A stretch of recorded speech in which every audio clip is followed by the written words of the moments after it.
रमेश एक लालची और गरीब किसान था। उसके घर में एक छोटा सा खेत था। वो सारा दिन खेत में काम करता रहता। उससे जो कुछ भी पैसे कमाता उसी से अपना खर्चा चलाता था। वो साधारण जीवन जी तो रहा था, लेकिन वो खुश नहीं था। क्या जिंदगी है, पूरे दिन काम करता रहता हूँ, फिर भी मुझे क्या मिलता है? ये गरीबों वाली जिंदगी। क्या पूरी जिंदगी मैं गरीब ही रहूंगा? खैर, थोड़ा बाहर जाकर घूम लेता हूँ ताकि मन शांत हो जाए। घर में बैठना तो श्राप है, श्राप। रमेश घूमता घूमता अपने खेतों में पहुंच जाता है। अरे, ये प्रकाश कैसा? ये तो मेरे खेत से आ रहा है। कहीं आग तो नहीं लग गई? मुझे चलकर देखना चाहिए। एकदम से रमेश के सामने एक परी प्रकट हो जाती है। कितनी स्वादिष्ट मूली है, आज मैं सारी खा जाऊंगी। हे लड़की, तुम कौन हो और मेरे खेत में क्या कर रही हो? जाओ, भागो यहाँ से। तुम किसान हो ना? यहाँ आओ मेरे पास, मैं तुम्हें ही ढूंढ रही थी। क्या मतलब? और तुम कौन हो? मैं एक परी हूँ, जादुई परी। जब कुछ दिन पहले तुम खेत में हल जोत रहे थे, तुम्हारे हल ने मेरी जादुई अंगूठी को तोड़ दिया। इस तरह से मैं उससे बाहर आ गई। क्या? हाँ, उस दिन से मैं तुम्हारे खेत में रहती हूँ। तुम मेरे दोस्त हो, तुमने मुझे उसे आजाद किया है। तो क्या तुम सच में जादुई परी हो? परी गायब होकर 3 छड़ियाँ लेकर आती है। ये मेरी 3 जादुई छड़ियाँ हैं, इनमें से एक का चुनाव करो। इससे क्या होगा? उस बात की चिंता तुम बिल्कुल मत करो, बस ध्यान रखना काली वाली को मत चुनना। मैं सफेद वाली को चुनता हूँ। बहुत अच्छी पसंद है। लो, इसे पकड़ो और मेरे सिर पर 2 बार घुमाओ। क्या? जैसा कहती हूँ वैसे ही करो। ठीक है, जैसा तुम। रमेश परी के ऊपर छड़ी घुमाने के बाद, हाँ, अच्छा किया। अब तुम घर जाओ, तुम्हारी इच्छा पूरी हो जाएगी।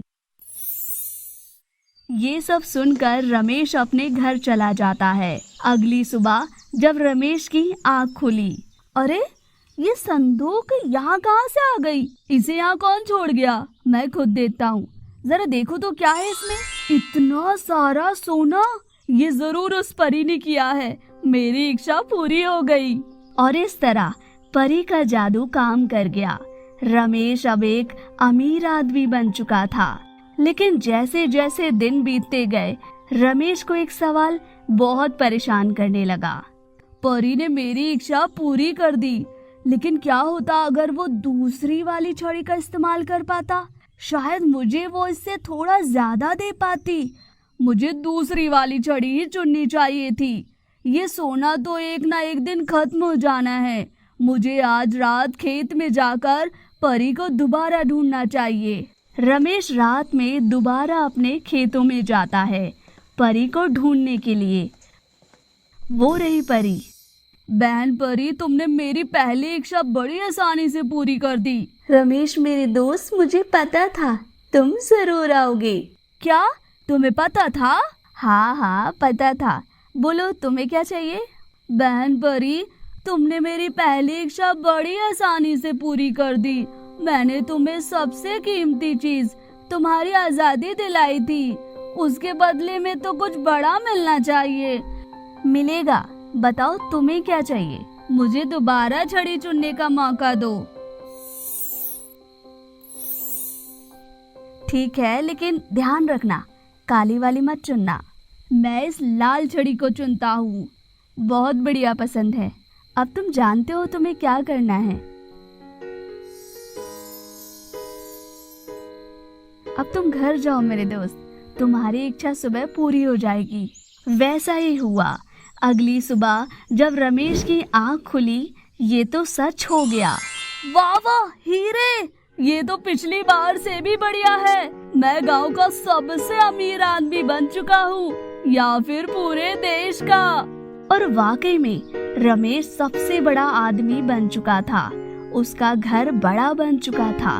उसके पास सबसे बढ़िया खाना और कपड़े थे। यहाँ तक कि उसने अपने घर में नौकर भी रख लिए थे।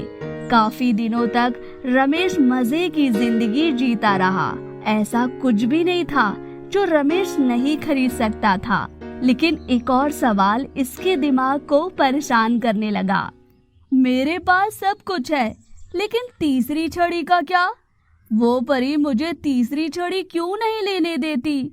उसमें कुछ बहुत ज्यादा ही अच्छा होगा। शायद वो छड़ी मुझे दुनिया का सबसे अमीर आदमी बना दे। हाँ, यही बात है। ऐसे काम नहीं चलेगा। आज रात परी के पास जाकर मुझे छड़ी लेनी ही होगी। उसे भी क्यों छोड़ूं? और इसलिए रमेश उस रात फिर से खेत जाता है। वो रही परी, तुम फिर से वापस आ गए। अब मेरे पास देने के लिए कुछ नहीं है ना? वो काली वाली छड़ी। नहीं नहीं, वो मैं तुम्हें नहीं दे सकती, लेकिन वो मुझे चाहिए। तुम्हें पक्का यकीन है अगर तुमने उसे चुना तो उसे वापस नहीं कर पाओगे? हाँ, मुझे पक्का यकीन है। फिर तो ठीक है। परी गायब होकर काले रंग की छड़ी लाती है। लाओ लाओ, दे दो मुझे। लेकिन इसमें उल्टा काम करना होता है। बैठ जाओ। क्या? हाँ, इस छड़ी को मुझे तुम्हारे सिर पर घुमाना होगा। अब जो भी हो, घुमाओ मेरे सिर पर। मैं अपनी इच्छा को कल सुबह पूरी होते हुए देखना चाहता हूँ। परी ने रमेश के सिर पर छड़ी को घुमा दिया। लो, हो गया। अब तुम घर जाओ और सो जाओ। कल तक तुम्हारी इच्छा पूरी हो जाएगी। अब मैं और इंतजार नहीं कर सकता, और मैं भी तुम्हें अब अलविदा कहती हूँ। अब यहाँ रहने के लिए मेरे पास और कोई कारण नहीं बचा है। रमेश के दिमाग में तरह तरह के सुंदर सुंदर ख्याल दौड़ रहे थे। अगली सुबह जब रमेश की आंख खुली, हे भगवान, कहाँ है वो? ये मुझसे और इंतजार नहीं होता। रमेश भागकर संदूक की तरफ जाता है। उसमें से बदबू आ रही होती है। हे भगवान, ये क्या है? इतनी गंदी बदबू कैसी है? हो ना हो इस संदूक में तो सिर्फ कचरा भरा हुआ है। रमेश के घर में संदूक खोलने के बाद सभी चीजें कचड़े में बदलने लगती है। नहीं नहीं, ये क्या हो रहा है? बस करो, ये सब क्या हो रहा है? अरे नहीं नहीं, ये मैंने क्या कर दिया? भगवान, ये मैंने क्या कर दिया? सब कुछ चला गया और मेरे लालच के कारण मैं बर्बाद हो गया। रमेश फूट फूट कर रोने लगता है, और इस तरह रमेश एक बार फिर से गरीब हो जाता है। लेकिन उसे बहुत जरूरी सबक मिला।